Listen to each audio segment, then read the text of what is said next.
वो थोड़ा सा आराम कर सकते थे, मगर गधे का साया 2 आदमियों के लिए काफी नहीं था। इसलिए वो दोनों एक दूसरे को धिक्के देने लगे।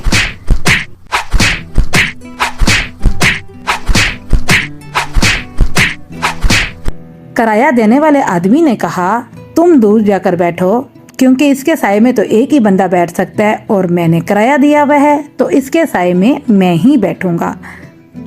अब शाम तक ये गधा मेरा है। गधे का मालिक बोला, वाह जी वाह, ये आपने खूब बात कही। गधे का आपने किराया दिया है, साए का किराया तो नहीं दिया, तो इसलिए साया तो मेरा ही है। इसी तरह दोनों में खूब लड़ाई झगड़ा हुआ। इसी तरह तू मैं होती रही। फिर लड़ाई और बढ़ गई। एक आदमी ने दूसरे को जूता उठाकर मारा। गुस्से में गधे वाले ने उसको डंडा उठाकर मारा। वो डंडा गलती से गधे को झाड़ लगा।